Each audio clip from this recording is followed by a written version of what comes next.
was dead silent again. And there were no crickets and no tree frogs either. It was like being in your sound booth with the door closed. Wow. Now, you and your friend, I mean, I know you were hysterical. Did you want to go talk to law enforcement, the park rangers? I mean, what was going in your mind? Were you worried that maybe they did something to you at this point? Or what was going in your mind and your head when all this was happening? Well, we knew, when Toby said they took us, man, and they hurt us, that triggered memories. Now, I don't have a clear, linear memory of everything that happened to us, but I have distinct memories of being inside that thing and what I saw, and I saw incredible things. Just unreal. But can you describe what you saw? Take us right now aboard that UFO. Take me and James and, the one or two listeners or a million we have, and take us aboard that UFO. Tell me what you saw, what it felt like, what it smelled like, if you can even remember that. I remember standing, and we were frozen. We had our clothing in our hands, and we were nude, and I couldn't move anything except my eyes. And my eyes are darting all over the place. And I'm thinking, this is crazy. I must be in some kind of big, airplane hangar or something. Because the interior of this thing, now I've already said that this thing was a city block long and 5 stories tall. On the inside, it looked like if we were in the same ship. I don't even know if we were in the same ship or not. But the inside of this thing was as big as a football stadium. And I don't know if that's some trick of physics or something, but that's what I saw. We were in I don't know, there were many levels, and there was a big open gallery in the center. And you could see walkways and corridors all around. And everything inside of this thing emitted light. And that's what hurt us, was we came out of this and we had arc welders burns to our eyes. And our skin was burned and red. And at the emergency room, they ran a Geiger counter over us, and we set off the Geiger counter. So I think we had radiation poisoning. We had the symptoms of it, and we were sick as dogs. We really were. I spent 3 nights in the hospital, and but inside this craft, everything was stainless steel looking or white, and like I said, it was like insanely well lit, and I heard a woman screaming, and there's different kinds of screams. I mean, somebody grabs somebody and go boo, and they'll go ah, and then there's a quality to a scream that's you can tell someone's in pain. And it's that sharp, screeching, and I heard this poor woman screaming. And it was obvious she was in pain. And I couldn't move, anything but my eyes. And my eyes are darting around, and I'm seeing these things with golf carts moving around with no wheels, just kind of hovering. And I saw the little gray guys. I have a theory about them. I don't think they're living sentient beings. Those little gray things, I think they're like little robots. That's a possibility. There was a taller alien that had a pinkish, chalkish complexion. He wasn't gray. And it was clear that this guy was in authority. I mean, just looking at, you can tell if someone is in authority, and this guy carried himself with the air of authority. And just by happenstance, I turned my eyes to get a better look at him. I'm straining my eyes to the left as far as I can go. And as I'm doing that, by happenstance, he turns in my direction, and we locked eyes. This was the most frightening thing that happened to me on this ship. And that was the second we locked eyes, this guy was in my head. and I knew he was in my head. I was sharing my head with him. He knew me. He knew my wife. He knew my secrets. He knew everything about me. And I'm looking at these eyes, and his eyes were wraparound black, but not grossly large like you see in the motion pictures. These were like a little bigger than Ray-Bans. And they curved around the side of his head. And I'll tell you, he downloaded my mind. And all I got back from him was just raw intellect. And it was scary. I mean, this guy had no emotion, no empathy, no love, no kindness, no nothing. It was just business. Now, I was afraid of him. What did he look like? I mean, how tall was he? You already mentioned his complexion. Was he more human-looking compared to the smaller gray type creatures? What did he look like? Yeah, he was more human-like. Just little nubs for ears, the large eyes, no hair, just two nostrils, small nostrils, and a slit for a mouth. And he wore a garment I took note of. It was gray with a V-neck and long sleeves. And he was definitely in charge. And from there, we went down a corridor, and we didn't walk. We were on like a moving sidewalk, like they have at the airport.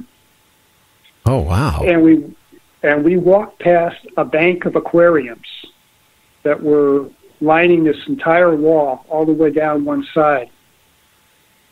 And I'm straining my eyes again because it's the only thing I can move, and I could see they were various sizes. And there were embryos in these things. And the larger ones were about the size of newborn puppies. And that's what I thought they were. I thought they were puppies because they had like the folds of skin, like newborn puppies have. And they're in pink fluid, and they have an umbilical cord. And I don't know what they were. But this is a frequent nightmare that I've had for 40 years.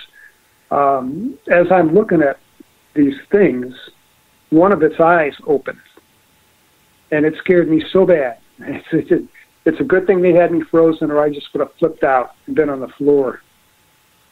And it was a big eye, and it was obvious these weren't puppies. I think they were. I don't know what they were, but there were a lot of them. And we came to a point where we were standing again, and I saw some other humans on board. They were nude too and had their clothes in their hands, and they were standing, but they were segregated from us. We were in the middle kind of, and they were off to the side. And I could see all of them were crying, and all of them, their eyes were just darting all over the place. And those guys didn't get off the bus with us. I mean, E.T. kicked Toby and me out, but those poor souls, whatever happened to them, I don't know. Do you think they could be like the missing people that the FBI says that, there's 30 to 50,000 a year that they go vanishing with no trace? Do you think that's what's happening? Absolutely. David Paulides is spot on. I read David Paulides' book, and the fourth volume of his book is called The Devil is in the Details. And it's got the dark history of Devil's Den, where we were. And there's an amazing correlation. He's a numbers guy. He's a spreadsheet guy, and I like that. He lays things out methodically without drawing conclusions. He'd make a very good lawyer. And he found that parks that had the name Devil in them, like Devil's Den, Devil's Glade, Devil's Lake, Devil's Tower, Devil's Den, all had higher rates of missing people proportionately than other parks. Now, granted, Yosemite and the other park are the two big ones, but we're talking about statistics-wise. For a small park, the number of people go missing from parks with the name Devil in it was extraordinarily high. higher than by chance or probability.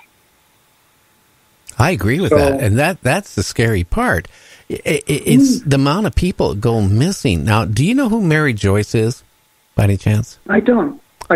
She runs a UFO reporting center out of Cashiers, North Carolina. It's called Skyships Over Cashiers. Now, she was a reporter, editor for different newspapers and all that stuff when there were still newspapers, where you could read the news. Yeah, right. She runs this, but, she has interviewed a lot of people through the years, and she's wrote a few books. But she's been on my show 5 or 6 times, and she's going to be on here coming in December again. But she claims that somebody came to her, she checked them out good, she got to know them, that had high government clearance, like the highest top secret. The guy was a high official in the government, claims that, there's a base in North Carolina that the military is supposedly getting technology from aliens. In return, they like humans. Now, she claims what this official said is that they're allowed to take so many humans, but they take humans more than they're supposed to be. And she said this guy swears up and down, like I said, she checked out the guy's clearances, she checked out the guy, he is who he said he was. But he claims that this one species or humanoid aliens that's working with the government are cannibals.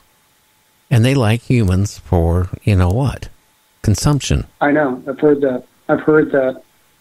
Yeah, and prefer children, as terrible as that sounds. I believe that. I mean, in the back of my book, and I label it as conjecture, in the last, I said, there's only 3 reasons for this. It has to be one of these 3 reasons. It has to be, number 1, we're working shoulder to shoulder with ET towards a common agenda. Number 2, we're in a quid pro quo. I shouldn't use that. We're in an exchange, this for that. We give them limited availability to take livestock and people, and they give us technology, and it's a gentleman's agreement for contract or whatever.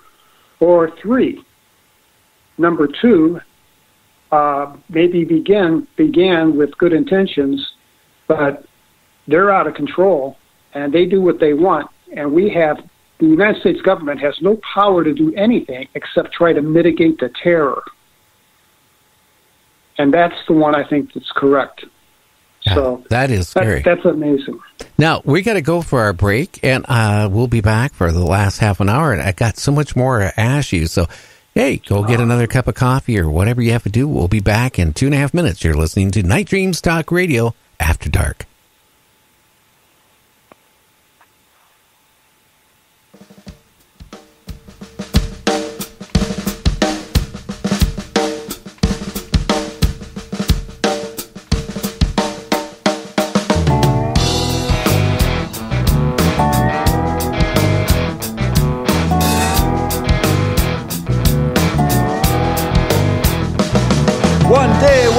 Reading history, I paused to take a sigh about the land Afghanistan, where empires go to die. Alexander the Great, he tried and failed. The Mongols, they did too. The British and the Russians, they got their ass kicked too. America's been there many years, and I ask myself why we don't learn from history, where empires go to die.